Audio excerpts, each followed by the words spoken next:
피상속인이 현금 35억 원을 남기고 자녀 3명이 이를 나눠 가졌다고 가정해 보겠습니다. 현행 유산세 방식에서는 총 과세 표준이 30억 원으로 계산돼서 약 10억 4천만 원의 세금이 부과됩니다. 반면에 유산취득세 방식에서는 약 9억 2천만 원으로 줄어듭니다.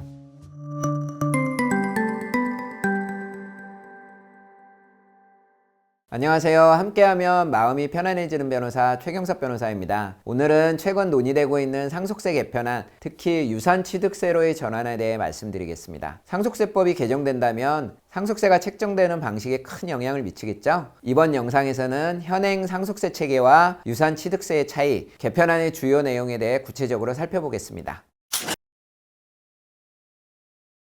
상속세 개정 논의는 이번이 처음은 아닙니다. 지난해에도 정부는 상속세 감세안을 발표했지만 부자감세라는 비판 속에 국회를 통과하지 못했습니다. 하지만 최근 여야가 일부 내용에 대해 합의점을 찾아가는 모습입니다. 현재 우리나라 상속세는 유산세 방식을 따르고 있습니다. 이는 피상속인이 남긴 전체 재산을 기준으로 해서 세금을 계산을 한 뒤에 상속인들이 이를 나눠내는 구조입니다. 이번 개정안에서는 유산취득세 방식으로 전환하는 방안이 포함되어 있습니다. 이 방식은 각 상속인이 실제로 상속받은 재산을 기준으로 세금을 계산하기 때문에 세 부담이 줄어들고 형평성도 높아질 것으로 기대됩니다. 이번 개정안에서 주목할 만한 변화는 다음과 같습니다. 기존에는 과세표준 30억 원 초과 시 50%의 세율이 적용되었지만 개정안에서는 과세표준 10억 원 초과 시 40%로 낮아집니다. 또한 10% 세율이 적용되는 구간도 기존 1억 원 이하에서 2억 원 이하로 확대됩니다. 자녀 1인당 공제금액이 기존 5천만 원에서 무려 5억 원으로 늘어납니다. 이것은 중산층과 서민 가구에도 큰 혜택을 줄 수 있는 부분입니다. 배우자에게 최소 10억 원까지 공제를 적용하고 배우자에게는 상속세를 아예 부과하지 않는 방안도 논의되고 있습니다. 이번 개정안에서 가장 주목받는 부분 중 하나는 바로 유산취득세 방식입니다. 이 방식은 상속인의 실제 상속재산을 기준으로 세금을 부과합니다. 예를 들어 볼까요? 피상속인이 현금 35억 원을 남기고 자녀 3명이 이를 나눠 가졌다고 가정해 보겠습니다. 현행 유산세 방식에서는 총 과세 표준이 30억 원으로 계산돼서 약 10억 4천만 원의 세금이 부과됩니다. 반면에 유산취득세 방식에서는 각 자녀가 받은 금액에 따라 세금이 계산되고 총 세금은 약 9억 2천만 원으로 줄어듭니다. 이처럼 유산취득세 방식은 누진세율 구조 속에서도 세 부담을 줄이고 각자의 납부 능력을 고려한 과세가 가능해집니다. 현행법에는 다양한 상속공제 제도가 존재합니다. 특히 자녀와 배우자에 대한 공제가 중요한데요. 기존에는 자녀 1명당 5천만 원까지 공제가 가능했지만 이번 개정안에서는 이를 5억 원으로 늘리는 방안이 포함되어 있습니다. 배우자가 최소한 10억 원까지 공제를 받을 수 있도록 확대되고 배우자에게는 상속세를 아예 면제하자는 의견도 나오고 있습니다. 이것은 부부가 재산을 공동으로 형성했다는 점을 인정하고 같은 세대 내에서는 과세를 최소화하겠다라는 취지입니다. 하지만 배우자에 대한 상속 공제나 면제에 대한 의견은 논란이 있습니다. 일부에서는 부부가 함께 일군 재산에 대해 동일한 세대를 기준으로 과세하는 것은 불합리하다 이렇게 찬성하는 견해도 있고요. 다른 한편에서는 부유층에게 지나치게 유리한 제도가 될 수 있다며 우려를 표하고 있는 견해도 있습니다. 현행 상속세율은 지난 1997년 이후 큰 변화가 없었습니다. 하지만 그동안 우리나라 경제는 크게 성장을 했습니다. GDP는 약 4배 이상 증가했고요. 국민소득은 약 3배 늘었습니다. 물가와 집값도 크게 상승을 했죠. 그럼에도 불구하고 상속세율은 그대로 유지되고 있어서 현실과 괴리가 크다는 지적이 많았습니다. 따라서 이번 개정 논의는 경제 규모와 소득 수준에 맞춘 현실화라는 점에서 의의가 있다고 할 수 있습니다. 물론 이번 개정안이 모든 문제를 다 해결할 수 있는 건 아닙니다. 특히 최고세율 인하나 공제 확대가 부자감세라는 비판을 받을 여지도 있고 중산층에게 실질적인 혜택을 주기 위해서는 추가적인 논의가 필요합니다. 또한 국회 통과 여부와 최종 확정된 내용도 중요한 관전 포인트라고 할 수 있습니다. 여러분도 앞으로 어떤 변화가 있을지 관심 있게 지켜보시는 게 좋을 것 같습니다.